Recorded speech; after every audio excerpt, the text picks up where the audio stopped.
do. Think of the logic. You can go take a hypnotist course and learn the same thing in 3 days.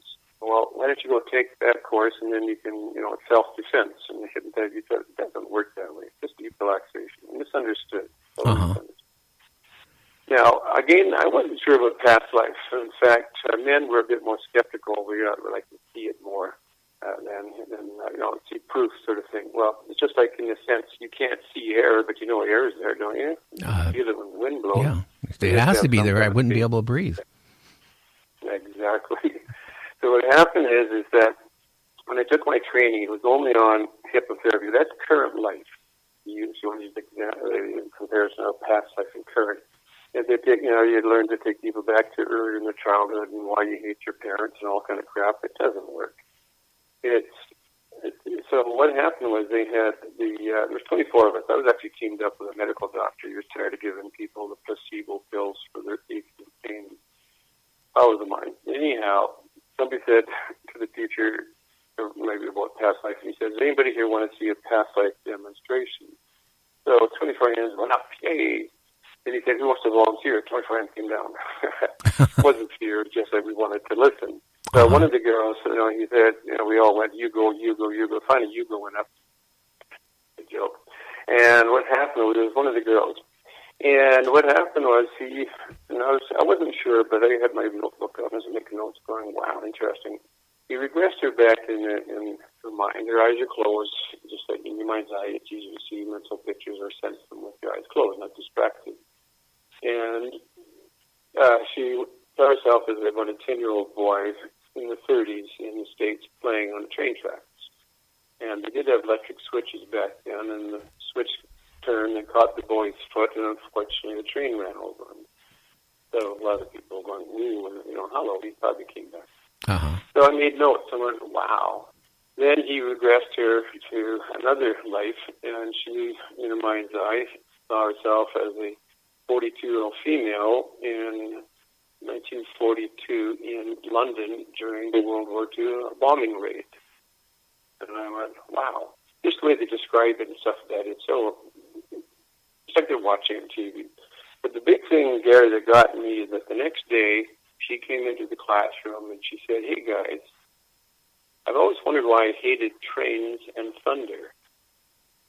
And we all went, whoa. But the big thing that got me involved in using past life is she said, they don't bother me now. Being it once, all her life, she wasn't like that old, but all her life, things bother me. People with fear and phobia, sometimes it does start later in life, but most of the time we're born with it. And most of the time you can't point out where it happened and why. Or get people that say, if somebody locked me in a dark room and now I get a fear of dark. Well, that's more of a trigger. It just means it didn't happen. That just triggered it. But either way, I started going into the using past life. I did open a practice in Chilliwack. You might have heard of that from where you are. Yes, Yeah. Not the band, the town, the city. Right. And what it is I found using current life, my effectiveness was very, very slim. But I started studying and reading books on people, authors that do the past life. And I started applying it to some of my, I'd have some people I practice on, and I found that, wow, using that, my effectiveness was now about 95%. A big change from about roughly 20 or 25. And I switched to doing that because, again, let's put it this way. Fears and phobias. If you had a fear of heights, which is the number one fear in the world, and let's say you had 100 past lives. Now, what happens in a session, I can actually ask really talk to your subconscious. You're still listening. You don't disappear. But you have to know what's going on so that you can let these go. And I'll say, like I tell you, how many past lives you had? Well, your subconscious is the most accurate computer I've ever heard. It actually will give you the answers in seconds. And let's say it said 100. I've had people with more or less. If you're a betting person, Gary, what's the odds that your fear of heights started in this life? Yes. I would say 100 to 1 it didn't. Oh, wow. But if you're only dealing with the current life modality, you'll never get to it. That's the big difference. So that's what I've been using for years. And I've worked with thousands of people. I've had people that pains. There's tons of stuff that's gone. Well, what's the farthest you got somebody back to regress? I mean, how many lives? I mean, how far back in time? Well, I've had people that are in caveman days. And, I don't say go to a caveman life because, see, people come in, I have to fill in the form, and they got like 6 pains that never go away and 4 fears or phobias. I spend the session taking care of them. Very seldom do people come and say, I did nothing wrong, show me some past lives. I've had maybe a dozen of those through the years come in, and I'll talk to them for about 10 minutes, and with that amount of time, I usually find at least 5 things that they need to go back and check on. Like one guy was cracking his knuckles while I was talking to him. Drove me nuts. I hate that. That's the past life thing. He was in a dungeon. People that do that, they don't even notice. I said, how long have you been doing that? He said, what? Crack your knuckles? I said, oh, always. I said, let's add that to your list. So in the session, I said, let your subconscious take you back to the past life or cause. Doesn't matter how you call it. That causes fear, cracking your knuckles continually. He was in a dungeon, and they were torturing him, and they cut off his fingers. Oh, wow. Now, dungeons were known for being like a boys' camp or something. Yes, they're not nice. But what he was doing in this life was by cracking his knuckles without realizing it. He was continually checking to make sure his fingers were still there. Now, question. Since you were a police officer at one time, have you ever had anybody come up and you put them under and you regressed them? Into, okay, and regressed them. Yep. Have you ever gotten nervous about somebody's past life, and have you ever checked them out to verify that they were who they said they were? And I mean, did they? I mean, like you verify the information. Is that what you mean? Yeah, if it matched and everything. Okay. Yeah. Well, what it is we don't have a lot of recorded history. We're back. A good example is in one of my books. I have 3 books out. I call them The Life in the Past Lane. It was actually going to be one book, Case Histories, and I realized I had 10,000 of them, so I'm adding more. The next one specializes in fears and phobias. The third one's aches and pains. I got 3 more to go. But now what happened was this lady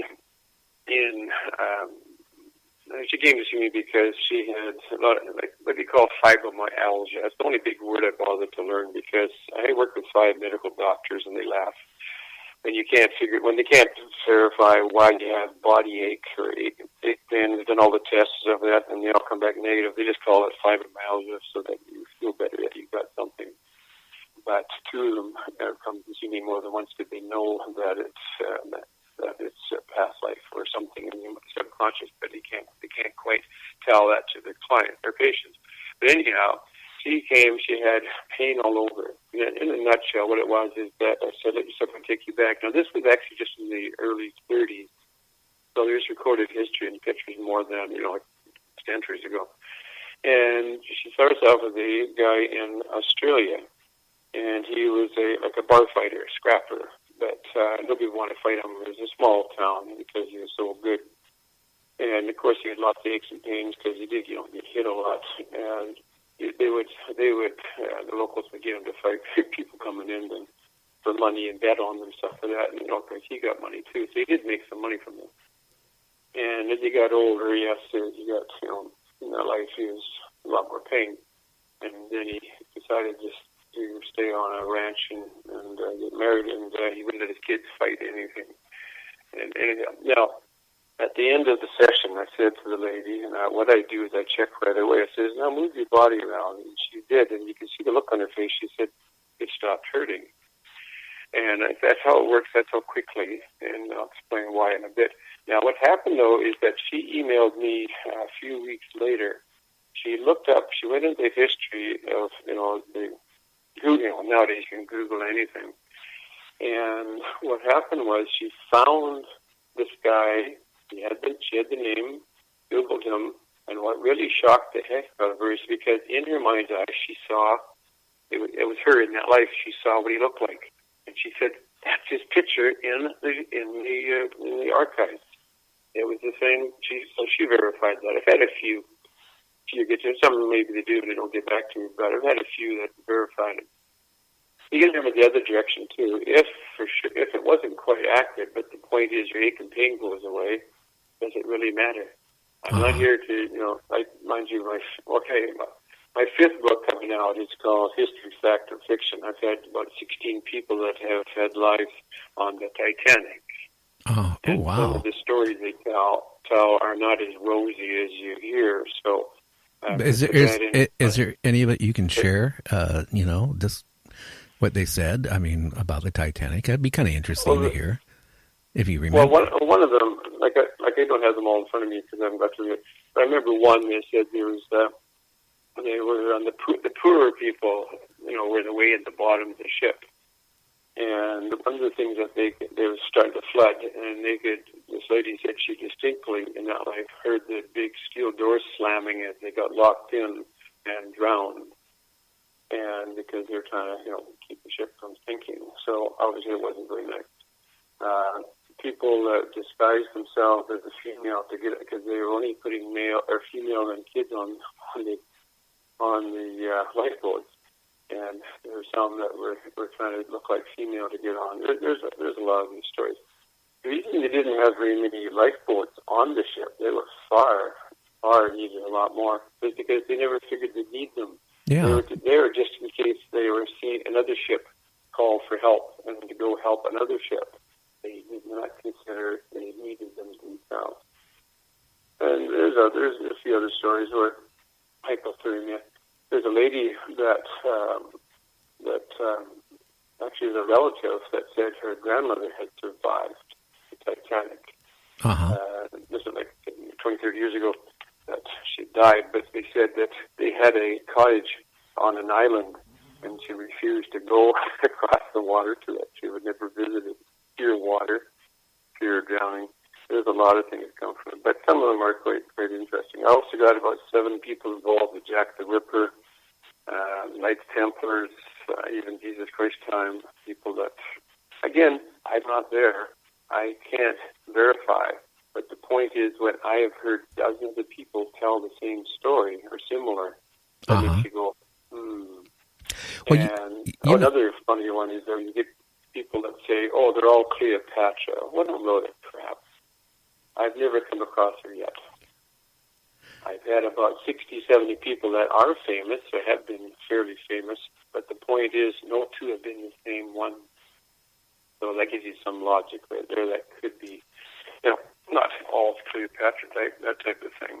Yeah. But you said of going way back, actually caveman days, yes, I've had them describe that type of thing. Well, that would be kind of hard to describe, wouldn't it?